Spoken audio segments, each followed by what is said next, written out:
Hey, what's going on, ladies and gentlemen? It's me, Majora, and I got a little booze, I got a little bit of high rules, and we got a cause for celebration, ladies and gentlemen. Cheers. Cheers to you, cheers to me.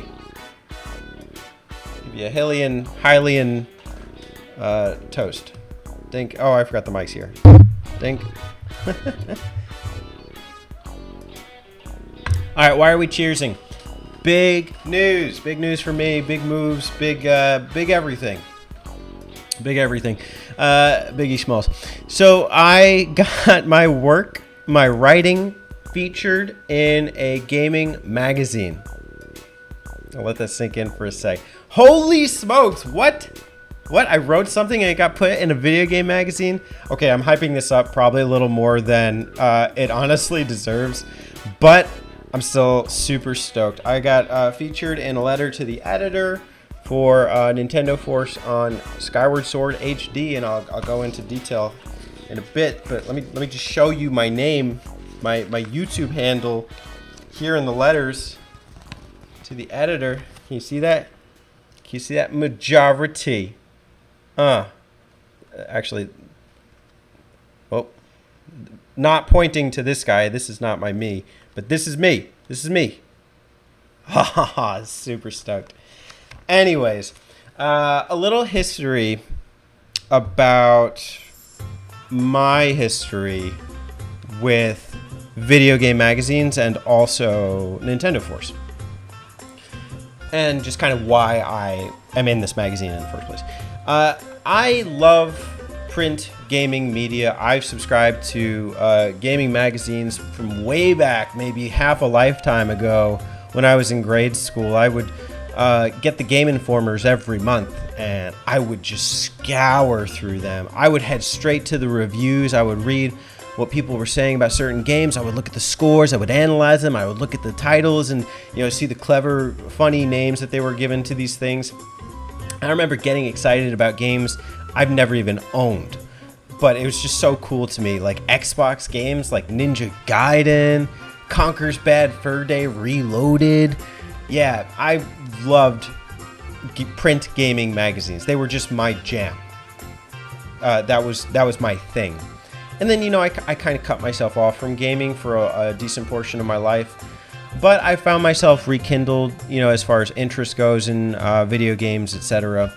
I found that Game Informers lately aren't as detailed as they used to be, and they leave a bit to be desired. I also had a few Nintendo Powers back in the day.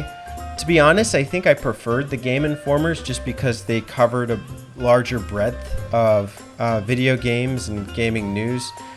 But I kind of appreciated the sincerity and innocence of Nintendo Power, if that makes sense. You see that rekindled in Nintendo Force. I was first turned on to them by SNES Mapper. He's the first person I ever heard talk about the magazine. Essentially, it's a fan-funded revitalization of Nintendo Power. And you get a decent array of writers in there. They write about all things Nintendo apparel, Nintendo memorabilia, Nintendo video games, upcoming releases, Switch Directs, E3s. They got a little review catalog section in the back, and they theme every magazine. It's not a monthly installment. I don't think they have enough content to write for every month on just Nintendo, so they do it more seasonally when there's big news to be talked about. And I've been interested in them for a while. You do get your money's worth. You get a lot of previews, you get reviews, you get retrospectives on old games from back in the day. They give you a double-sided magazine on the front cover. So I've been a fan. I've always found it, even when I was budget conscious, I've been hard pressed to cancel my subscriptions, like $5 a month, or $5 per issue, I should say. You can also order old issues on their website. A lot of good stuff. So that's kind of my brief history with the magazine. Now, about the letter to the editor section. This is technically part of a contest, if you will, where they have readers submit their answers to a couple questions, and they could win a copy of the game that's being talked about. In the previous issue, they had people take pictures of things related to Pokemon Snap, and then they featured one, and I think that person got a copy of New Pokemon Snap. They had a little contest that they were alluding to for this issue in the previous issue, where they kind of showed, oh, we're going to be writing about Skyward Sword for this issue. And they said, here's 3 questions that we would like you to answer, and you will have a chance to earn a copy of Skyward Sword HD. I didn't win that copy, but my letter, as you saw, was the first one on this page.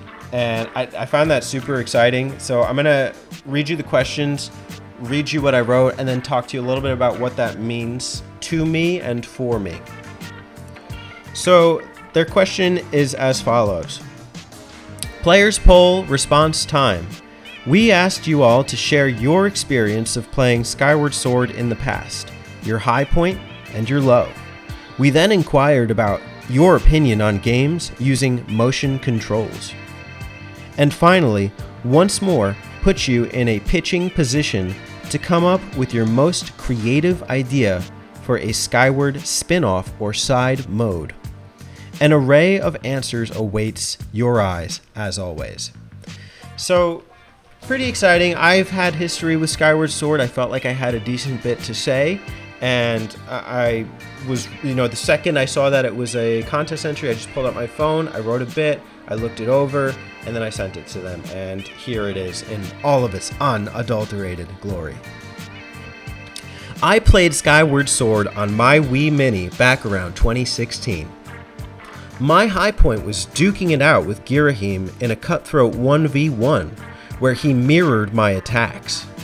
It reminded me of the Shadow Link battle in Ocarina's Water Temple, but more intense. My low point was trying to hop out of the water over a barrier using motion controls in a race section in Lake Floria.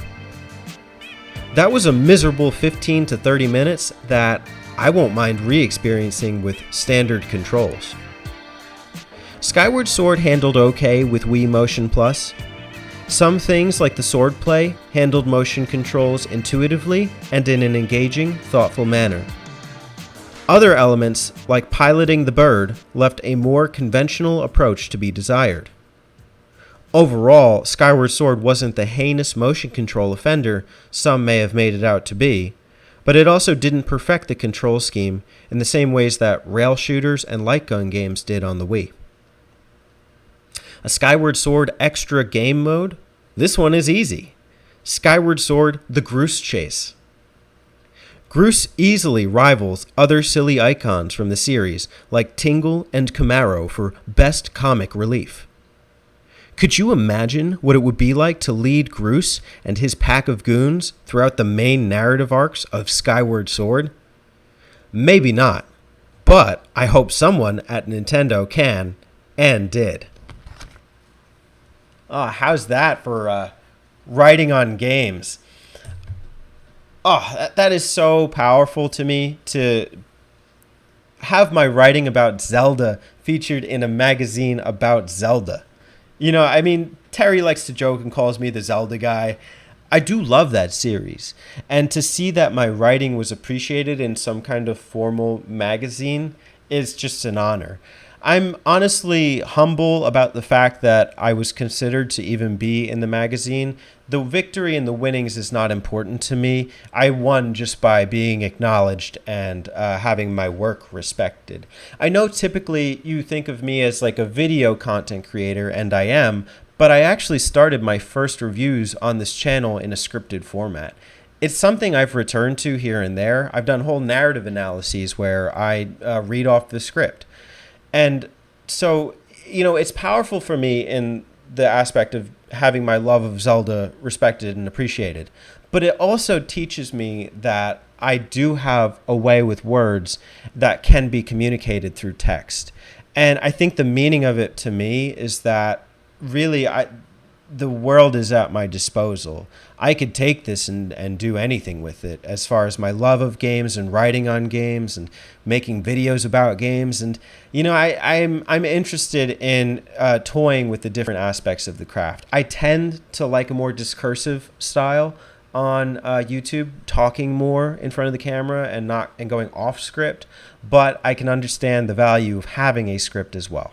And so that's something I think I'll give a try.